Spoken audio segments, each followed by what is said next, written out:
In the remote hills of eastern Oregon, buried beneath more than a century of silence, lies a truth so unsettling that local authorities kept it hidden for generations. Between 1852 and 1888, over 800 pioneers vanished along a 20-mile stretch of the Oregon Trail, not due to disease or accidents, but because of something much darker. At the center of it all was the Sacred Heart Chapel, a modest wooden building that appeared to offer comfort and salvation to weary travelers. In reality, it was the heart of the most organized and deadly murder operation in frontier history. What started as isolated disappearances eventually turned into a chilling family enterprise. The Grayson family didn't just kill, they refined. It kept records and turned it into a methodical system of death. Every victim, every stolen future, was carefully logged and buried along with their belongings.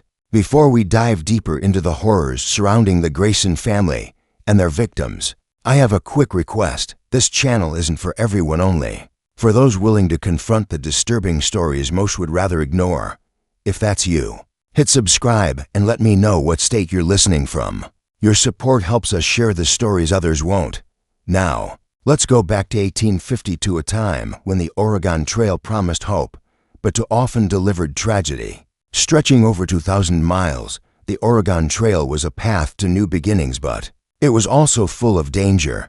Families sold everything for a chance at a better life, but along the way faced disease, starvation, and nature's wrath. Still, in the hills of eastern Oregon, death took on a different form, one that smiled, offered prayers, and calculated what each family was worth. In 1852, the Oregon Trail saw its peak, with more than 50,000 people heading west.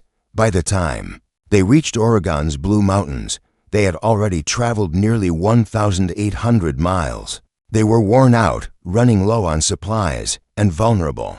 It was here, in this exact moment of desperation, that Father Macabre Grayson opened the Sacred Heart Chapel in 1851. The chapel, built from local wood and overlooking a natural rest stop, became a place where travelers could take a break, pray, and if needed, bury their dead.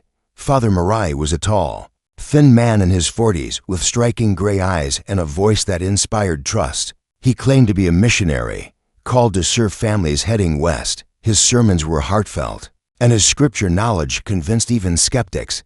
He wasn't alone. His wife, known as Sister Constance, had a calming presence and enough medical knowledge to help sick travelers, especially children. Then there was Brother Ezekiel Marai's younger brother, who was quiet, practical, and great with animals and repairs. Together they gave the impression of a kind, religious family helping strangers in need.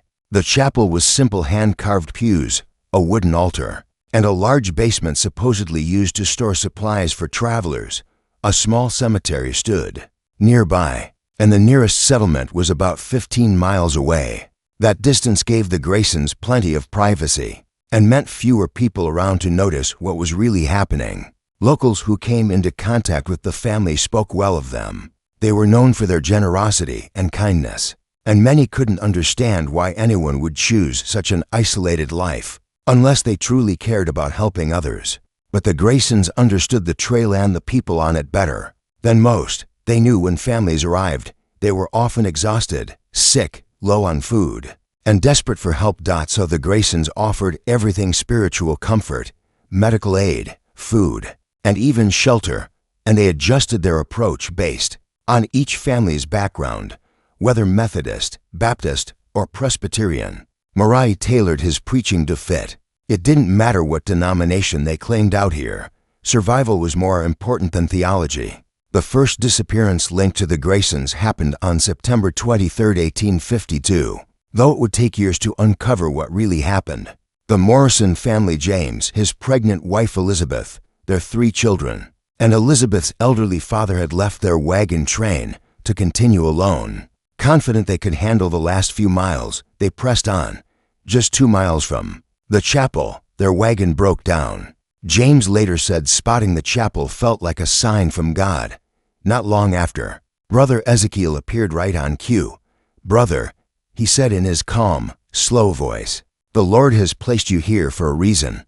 Sister Constance has helped many mothers your Elizabeth looks close to delivering. Father Marai would be honored to provide shelter while you rest and repair." Grateful, the Morrisons moved into a small guest cabin next to the chapel. For the first few days, everything seemed normal. Sister Constance cared for Elizabeth, Ezekiel helped James fix the wagon, and Father Marai led prayers and offered guidance. The children played outside. Elizabeth's father, Samuel, relaxed in a rocking chair. But by the fourth day, things changed. Samuel started having stomach pains and nausea. Constance called it trail sickness and gave him her blessed remedies, made from herbs stored in the chapel's basement. "The Lord heals through nature," she'd say while mixing the medicine. But sometimes the body must purge before it can heal. Samuel's condition got worse quickly. His skin turned pale, his breathing became difficult, and he suffered from vomiting and diarrhea. James grew concerned and asked if they should go to the trading post for help. Father Marai gently advised against it. "Brother James," he said, resting a hand on his shoulder, "I've seen this many times. It must run its course. Moving him now could be fatal. We must trust in the Lord's timing and in Sister Constance's healing hands." By day 6, young Tommy, age 7, began showing the same symptoms, followed by his sister Mary. Constance stayed by their side, giving more treatments and praying over them. To the Morrisons, she seemed like a saint, but the truth was far more disturbing. The remedies she gave them contained carefully measured doses of arsenic. The Graysons had learned they could get it from nearby mining operations, claiming it was for pest control. The symptoms, stomach pain, vomiting, pale skin, and organ failure, were nearly identical to the trail illnesses that pioneers feared. To a grieving family, it looked like just another tragic loss on a long, brutal journey. Samuel never recovered, and by then, the Morrison family's nightmare was only just beginning. Morrison passed on the 7th day. Tommy followed on the 9th, and Mary on the 11th. Each time, Father Marai conducted solemn Christian services, speaking gently of how the departed had gone to be with their Heavenly Father, finally at peace. Overwhelmed by grief but grateful for the spiritual support, the surviving family members never questioned how quickly death had swept through their group. After all, many families on the trail had been lost to illness before. What they didn't realize was that after each tear-filled night, Brother Ezekiel quietly went through their belongings. He made careful notes of anything valuable. The Morrisons, once fairly well off back in Missouri, had brought fine furniture, good tools, family keepsakes, and gold coins James had sewn into secret pockets in his clothes. On the 12th day, James began showing symptoms to Elizabeth, now in labor and terrified at the thought of losing her husband as well, pleaded with Sister Constance to do whatever she could to save him. Her reply, as remembered by those who uncovered the truth later, was especially cold. "My dear child," Sister Constance said, holding Elizabeth's shaking hands, "some sickness is simply God's way of bringing His children home. We must not question His plan, only trust His mercy. Your husband will soon be reunited with your precious little ones, and you will raise your baby knowing your family waits for you in glory." James died on the 14th day, just hours before Elizabeth gave birth to a son. The child lived long enough to be baptized by Father Marai. Elizabeth herself died 3 days later. Within less than 3 weeks, the entire Morrison family was gone. To anyone asking about the family's fate, the Graysons had a perfectly reasonable story. The Morrisons, they said, had arrived already sick and were likely suffering from a fast-moving dysentery outbreak. Despite the Graysons' efforts to care for them, they'd succumb, just another tragic but common outcome on the trail. Father Marai had buried them with dignity, and their belongings had been dedicated to the Lord's work, a pious-sounding phrase that conveniently masked theft. But this was only the beginning. The Graysons had discovered something life-changing, that with careful planning and a spiritual cover, murder could be not only undetectable but highly profitable. Their success with the Morrisons taught them important lessons that would guide their methods for years. They learned that isolated families were easier to target than those in larger groups. Arsenic poisoning, done gradually, could mimic typical trail illnesses, and their religious image gave them immense credibility with people desperate for hope. In the face of death, most crucially, they realized the Oregon Trail offered a near-limitless supply of victims, many of whom wouldn't be missed for months, if ever. In contrast to life in established towns, where disappearances would raise suspicion, the trail was full of families whose locations and progress were uncertain. A family lost on the trail might not have been expected to write home for months, and even then, their silence could be explained away by any number of dangers. After the Morrisons, the Graysons refined their process. Ezekiel became the lookout, watching for families who looked well off, were alone, or had sick members or broken wagons. Constance worked on her arsenic dosing methods, hiding poison in teas, tonics, and even communion wine.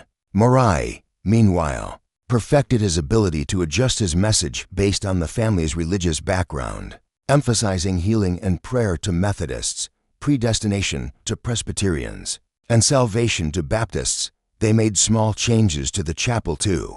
The basement was expanded, one area to store belongings, another to mix poisons, and a third to hold bodies until they could be buried.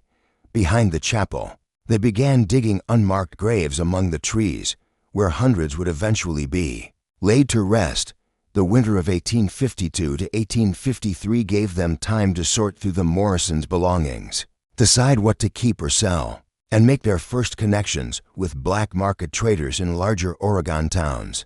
Ezekiel handled this work well. His plain, trustworthy appearance made him believable when he claimed to be selling goods from families who'd returned east or died from trail illnesses. He learned to sell items in different towns to avoid attention, furniture and home goods, went to wealthier settlers, tools and equipment to farmers, and jewelry and precious metals to merchants. By spring 1853, the Graysons had become experienced killers, systematic, organized, and profitable. They had figured out how to pick victims, how to carry out the murders, how to dispose of the bodies, and how to make money from it all while still maintaining a facade of pious charity. Their next major success came in May 1853, when the Hoffman family arrived, German immigrants with limited English. They were ideal targets, unfamiliar with local customs, wealthy, and unlikely to understand or report strange behavior. Heinrich Hoffman, a clockmaker, had brought valuable tools and goods to start a business in Oregon. His pregnant wife Greta and their 3 children, aged 6 to 12, completed the family. When their wagon broke down near the chapel, the Graysons stepped in again. This time, they didn't wait for sickness. Sister Constance began administering small doses of arsenic immediately, presenting it as a preventive remedy. "God has already blessed us," she told Heinrich when he thanked her. "He gave us this chance to care for his children." The murder took nearly a month, allowing the Graysons to carefully plan how to sell the clockmaking tools and inventory the family's belongings. They also took note of the family's habits and relationships, details that helped shape how they approached future victims. By the end of 1853, the Graysons had killed 3 entire families, 16 people, and were running what was, by all appearances, a highly organized criminal business. They started keeping detailed records not just of the goods they took, but of how they did it. These ledgers, eventually found hidden in the chapel basement, included names, dates, methods, and profits. One entry read, "Morrison family, 5 souls, sept October 1850 to items taken, to gold coins, tools, furniture, burials, Grove section profit, $400 method, arsenic via medicinal tea time line, 17 days note, reduce dosing to prolong death, lessen suspicion Oz." Word of the Graysons' generosity spread along the trail. Some families began seeking out the chapel on purpose, walking straight into the trap. Their methods continued to evolve. In 1854, when they met the Weatherby family from Tennessee, they faced a new challenge. Charles Weatherby, a former Confederate officer, was cautious and sharp. His wife Margaret was educated, and they had twin daughters, Sarah and Susan, plus Margaret's brother David, a blacksmith. Charles had converted his wealth into gold and jewelry hidden in a secret wagon compartment. When the wagon broke down near the chapel, he initially turned down the Graysons' help. Sensing something was off, Morai didn't push. Instead, he casually mentioned recent illnesses in the area and suggested the family stay just long enough to make sure they hadn't been exposed. that planted the seed of doubt. The next day, David came down with a fever, subtle symptoms that Sister Constance blamed on trail sickness. Margaret, already tired and worried, convinced Charles to accept help just temporarily. But Charles never let his guard down completely. He watched everything, asked questions, and kept track of who the Graysons claimed to have helped. He noticed the strange timing of symptoms, the constant presence of the Graysons during illnesses, and the signs that his family was getting sicker while he and the twins stayed well. One night, he caught Ezekiel poking around the wagon. Ezekiel claimed he was just checking the supplies for safety, but Charles didn't buy it. He confided in Margaret, saying, "Something's not right here. We need to leave." But Margaret was too weak to move. Charles stayed out of love, though. His instinct screamed at him to run. Then he found proof. Searching for supplies in the chapel basement, he came across a hidden stash, items too personal and valuable to be abandoned. A child's doll, a pocket watch with an unfamiliar name, and a letter dated recently but never mailed. It described arriving at the chapel and being cared for by a kind Christian family. Charles knew then that his family had been targeted and, likely, others before them. But his realization came too late. Margaret died that night. The next morning, Charles woke up feeling the symptoms himself. Marai, sensing Charles's growing awareness, had added a much higher dose of arsenic to his last meal. As Charles lay dying, he tried to warn his daughters, but they dismissed his words as fevered confusion. The girls continued trusting the very people who were killing them. The Weatherby case taught the Graysons a few important things. Smart, cautious victims required more careful manipulation. Taking longer to carry out the murders made them seem more natural and convincing, and they needed better ways to detect and respond to suspicion. It also reinforced their belief that even intelligent people could be deceived, if approached with the right mix of kindness, faith, and patience. To avoid future mistakes, the Graysons changed how they handled evidence. They began burning personal items, melting down jewelry, and hiding goods in better locations. By the end of 1854, they had murdered 23 people from 7 families, and they no longer saw themselves as criminals. In their eyes, they were serving a higher purpose, rewarded for their work with material gain. But everything changed in 1855, when their operation was nearly exposed by someone who lived to tell the story. It started like all the others with the arrival of the Patterson family from Ohio. But this time, things didn't go according to plan. Life. Before Marai could make another move, Catherine bolted. She turned and ran, hoping to draw him away from the wagon. As she sprinted into the darkness, she heard him shout behind her, then heavy footsteps giving chase.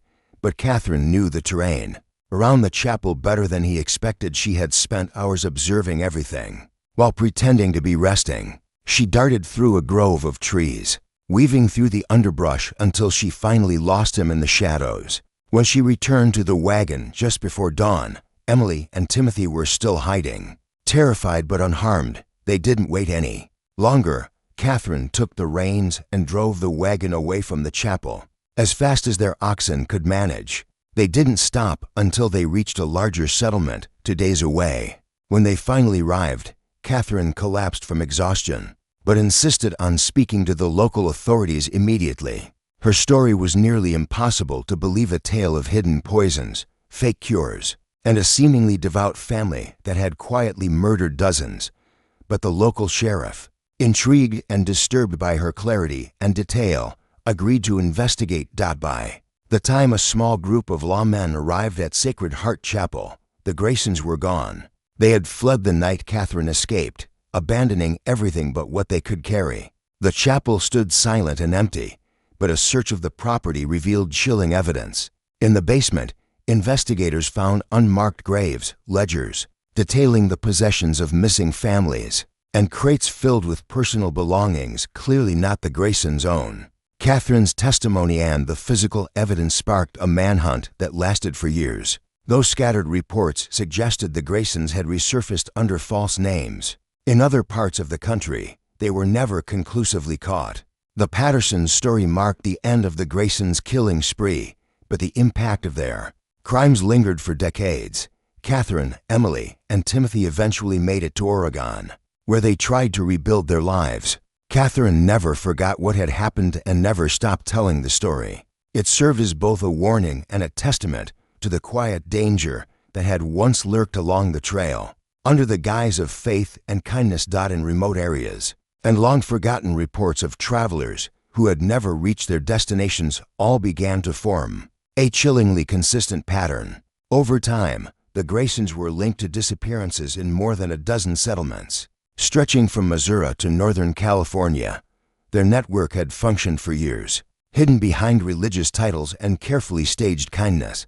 The combination of religious authority, counterfeit medical care, and a carefully rehearsed sense of warmth had given them access to people at their most vulnerable moments. In those moments, the Graysons had struck, leaving death behind and vanishing before suspicion could catch up to them.